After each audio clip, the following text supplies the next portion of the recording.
आता ठाण्यामधून एक महत्त्वाची बातमी। ठाण्याच्या मुलुंड टोल नाका आणि मुंबईकडे जाणाऱ्या वाहनांच्या लांबच लांब रांगा तिथे लागलेल्या आहेत।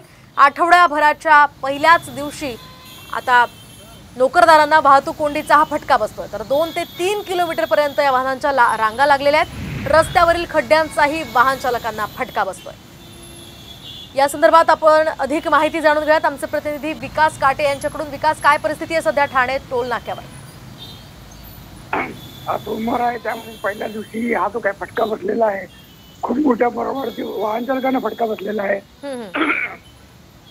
विशेष करून जी काही वाहनं आहेत, चारचाकी छोटी आणि मोठी वाहनं आहेत, खड्ड्यांच्या त्रासामुळे टोल नाक्यामुळे ही वाहतूक कोंडी निर्माण झालेली आहे। दरवेळेस अशा प्रकारची वाहतूक कोंडी निर्माण झाली होती आणि यावर पुढे कुठेतरी प्रशासनाने लक्ष द्यावं अशी मागणी वाहन चालकांकडून करण्यात येते।